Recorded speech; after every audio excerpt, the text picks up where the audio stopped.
ಕೈಟ ಕುಕ್ಕಟ ಜಲಟವೆಂಬ ತ್ರಿಕೋಟಿ ರೂಪವಧರಿಸಿ ಸತತ ನಿಶಾಟರನ್ನು ಸಂಹರಿಸಿ ಸಲಹುವ ಸರ್ವ ಸಜ್ಜನರ ಕೈಟ ಭಾರೆಯ ಪುರದ ಪ್ರಥಮ ಕವಾಟವೆನಿಸುವ ಗರುಡ ಶೇಷ ಲಲಾಟ ಲೋಚನ ಮುಖ್ಯ ಸುರರಿಗೆ ಆವ ಕಾಲದಲ್ಲಿ ಆನಂದಸ್ಯ ಪದಂ ವಂದೇ ಬ್ರಹ್ಮೇಂದ್ರಾದಿ ಅಭಿವಂದಿತಂ ಪೂರ್ಣ ಸರ್ವಗುಣೈಕಾರಣಂ ಅನಾದ್ಯಂತಂ ಸುರೇಶಿತುಃ ದಾಸವರ್ಯಂ ದಯಾಯುಕ್ತಂ ದೂರೀಕೃತ ದುರಾಶಿಷಂ ಹರಿಕಥಾಮೃತ ಸಾರ ವಕ್ತಾರಂ ಜಗನ್ನಾಥ ಗುರುಂ ಭಜೆ.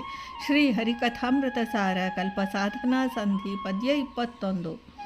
ಖೇಟ ಕುಕ್ಕುಟ ಜಲಟವೆಂಬ ತ್ರಿಕೋಟಿ ರೂಪವ ಧರಿಸಿ ಸತತ ಎಂಬ ಈ ಪದ್ಯದಲ್ಲಿ ಶ್ರೀ ಜಗನ್ನಾಥದಾಸಾರ್ಯರು ತ್ರಿಕೋಟಿ ರೂಪವನ್ನು ಧರಿಸಿ ಸರ್ವ ಸಜ್ಜನರ ಪೋಷಕರಾದ ಶ್ರೀ ವಾಯುದೇವರ ಮಹಾತ್ಮ ವೈಭವವನ್ನೇ ತಿಳಿಸುತ್ತಾರೆ.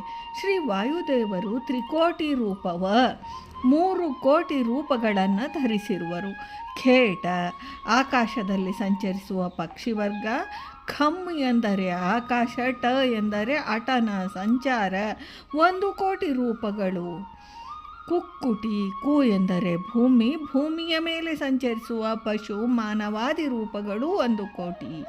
ಜಲಟಿ ನೀರಿನಲ್ಲಿ ಸಂಚರಿಸುವ ಮೊಸಳೆ, ಮೀನು ಇತ್ಯಾದಿ ಜಲಚರ ಪ್ರಾಣಿಗಳು 1 ಕೋಟಿ ರೂಪಗಳು. 3 ವರ್ಗಗಳಿಂದ 3 ಕೋಟಿ ರೂಪಗಳಾಯಿತು.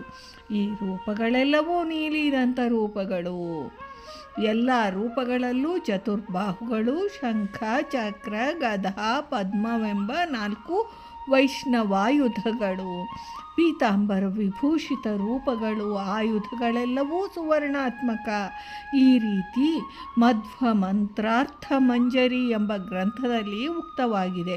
ಇದಕ್ಕೆ ಪ್ರಮಾಣ ತ್ರಿಕೋಟಿ ರೂಪ ಪವನಶ್ಚ ನೀಲಾಂಜನ ನಿಭಾಃ ಸರ್ವೇ ಸರ್ವೇ ಚಾರು ಚತುರ್ಭುಜಾಃ ಶಂಖಚಕ್ರ ಗದಾ ಪದ್ಮಾಲಂಕಾರ ಪರಿಭೂಷಿತಾಃ ಪೀತವಾಸನಃ ಇತ್ಯತ್ರ ರುಗ್ಮೈರಾಯುಧೈ ಎಂದು.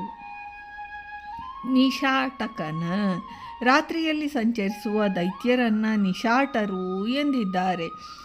ರಾತ್ರಿಯಲ್ಲಿ ದೈತ್ಯರ ಬಲವು ಜಾಸ್ತಿ. ಅಂತಹ ನಿಶಾಟರನ್ನು ಸತತವೂ ಸಂಹಾರ ಮಾಡುತ್ತಾ ಅವರಿಂದ ಉಂಟಾಗುವ ಪೀಡೆಯನ್ನು ಪರಿಹರಿಸಿ ಸಕಲ ವಿಷ್ಣು ಭಕ್ತರಾದ ಸುಜನರನ್ನು ಸಂರಕ್ಷಿಸುವರು.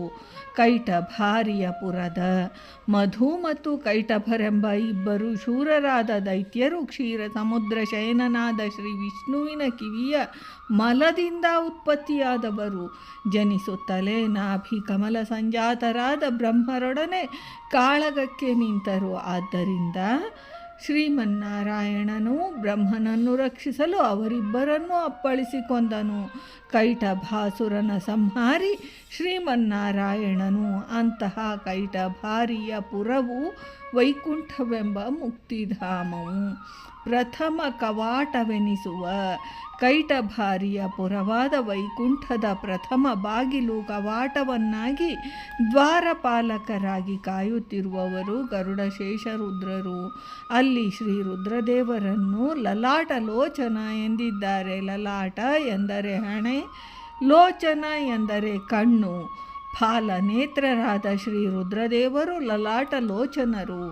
ಗರುಡ ಶೇಷ ರುದ್ರ ಮೊದಲಾದ ಸಕಲ ದೇವತಾ ವರ್ಗಕ್ಕೆ ಶ್ರೀ ವಾಯುದೇವರು ಸದಾ ನಿಯಾಮಕರಾಗಿರುವರು ಮತ್ತು ಸಂರಕ್ಷಕರಾಗಿರುವರು. ಇಲ್ಲಿ ಮುಕ್ತಿಧಾಮವಾದ ವೈಕುಂಠಪುರ ಪ್ರವೇಶಕ್ಕೆ ಶೇಷ ಭಾವಿ ರುದ್ರರು ಮತ್ತು ಗರುಡರು ಪ್ರಥಮಾಂಗ ಕವಾಟದ ದ್ವಾರಪಾಲಕರು. ಅಂದರೆ ಒಂದು ಗರುಡ ಮಾರ್ಗ, ಇನ್ನೊಂದು ಶೇಷ ಮಾರ್ಗ ಎಂದು ಮುಕ್ತಿ ಪಥವು 2 ಪ್ರಕಾರ. ಈ ಪ್ರಮೇಯವನ್ನು ಇಲ್ಲಿ ವಿವೇಚಿಸಿದ್ದಾರೆ ಎಂದು ಶ್ರೀ ಜಗನ್ನಾಥದಾಸಾರ್ಯರು ಈ ಪದ್ಯದಲ್ಲಿ ತಿಳಿಸಿದ್ದಾರೆ. ಭಾರತೀ ರಮಣ ಮುಖ್ಯ ಪ್ರಾಣಾಂತರ್ಗತ ಬೃಂದಾವನ ವಿಹಾರಿ ಶ್ರೀಕೃಷ್ಣಾರ್ಪಣಮಸ್ತು.